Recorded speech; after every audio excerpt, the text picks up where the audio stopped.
नमस्कार मित्रों, आज मैंने एक विषय चुना है धर्म और पाखंड।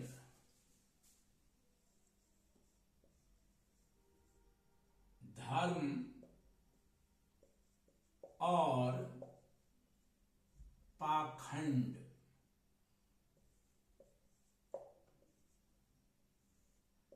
अब इस पर मैं आपको बताता हूं कि धर्म और पाखंड क्या होता है।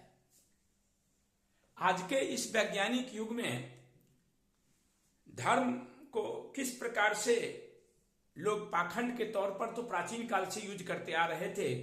और कहावत है जो अल्बर्ट आइंस्टीन ने कहा है कि विज्ञान के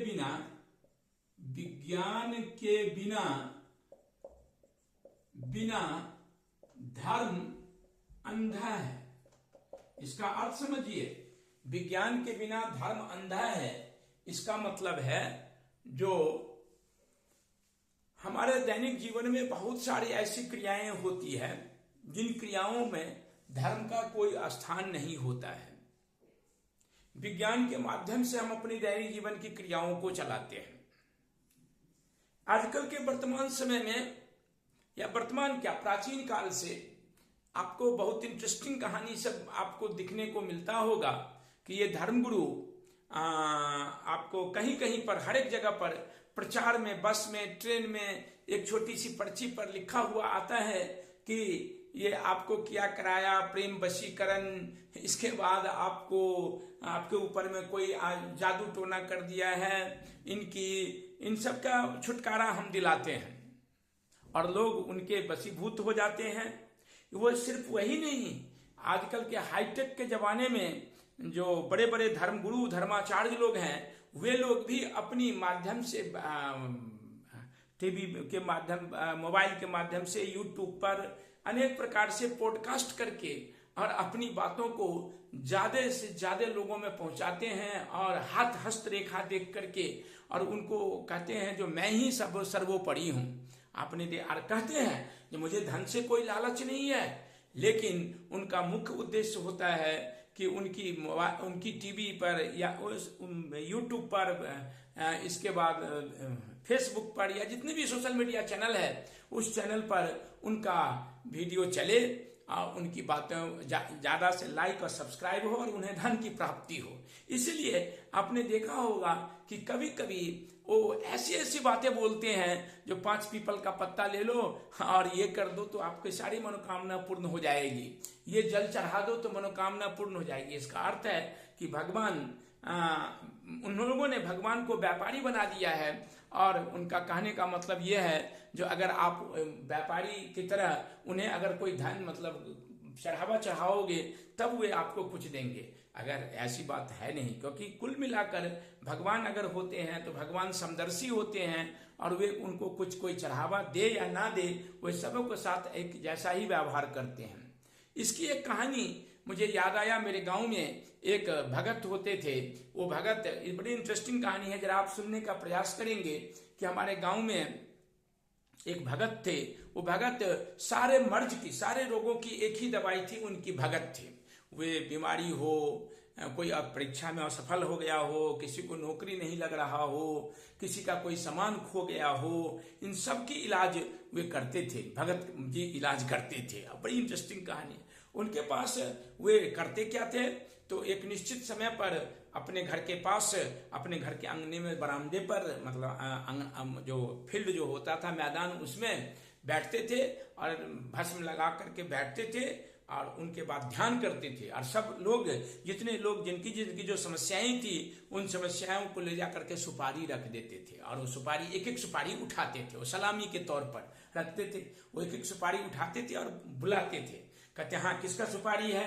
वह जो कारणी जो आ गया था समस्या को लेकर के, वो वहां जाता था, कहता था अच्छा। वो थोड़ी देर नाटक करते थे, आए मैं सब समझ गया, मैं तो पूरी दुनिया की बात समझता हूँ। फिर थोड़ी देर ध्यान मग्न होते थे और फिर कहते थे कि मैं तुम्हारी क्या समस्याएं हैं। एक बार एक व्यक्ति ने उनके सामने में सुपारी रखा और सुपारी रखने के बाद उन्होंने बुलाया। जब वो गए तो उन्होंने बोला कि तुम्हारी क्या समस्याएं हैं। मैं समझ गया तुम्हारी समस्याएं, तो बताइए क्या समस्या है। तो तुम्हारा चादर खो गया है, जबकि वो किसान थे, उनका चादर नहीं, उनकी कुदाल खो गया था। तो उन्होंने कहा नहीं गुरु भगत जी, मेरा तो चादर नहीं खोया है, मेरा तो कुदाल खोया है। तो बोला तुम नहीं जानते हो, स्वर्गलोक में चादर को ही कुदाल कहा जाता है। और इसीलिए तो भगत जी अपनी बातों को इस ढंग से कहते थे जो लोगों को, जो भोले भाले जनता को लगता था कि पहले प्राचीन काल में ये सब चीजें बहुत हुआ करता था, क्योंकि लोगों के पास में ज्ञान का मतलब विज्ञान का अभाव था। ज्ञान तो था लेकिन विज्ञान का अभाव था। जैसे जैसे वैज्ञानिक क्रियाएं और विज्ञान में विकास हुआ है, लोग समझ लिया है कि बीमारी का मुख्य कारण क्या होता है, बीमारी के लोग क्यों होते हैं, किन किन का मतलब बहुत सारी बातों की समस्याओं का पहले लोग बीमार पड़ते थे तो भगत के पास जाते थे, बहुत लोगों की जानें चली जाती थी उस भगत के आव भाव में, लेकिन वो तो बीमारी हुआ करता था।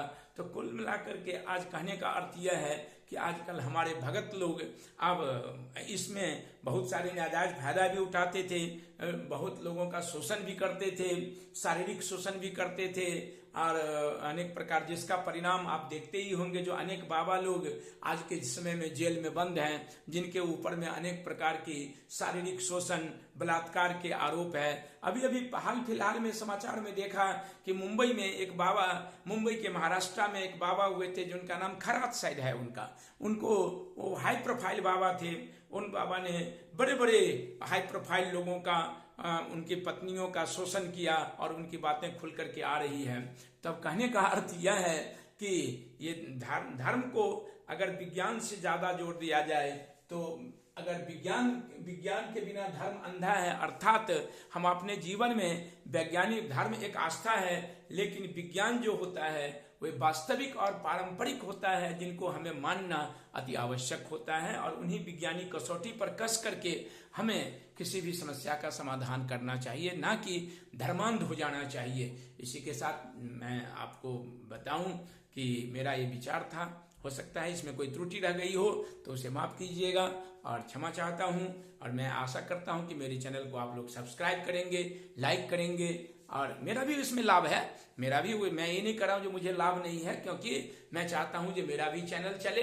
इसीलिए मैं आप लोगों को बोलता हूं जो मेरे चैनल को सब्सक्राइब और लाइक कीजिए। ऐसे नहीं, दूसरों की तरह नहीं जो मैं कोई धर्मार्थ संस्था खोल रखा है और मैं लोभ के कारण नहीं, मैं चाहता हूं जो मेरे चैनल को आप सब्सक्राइब कीजिए। धन्यवाद।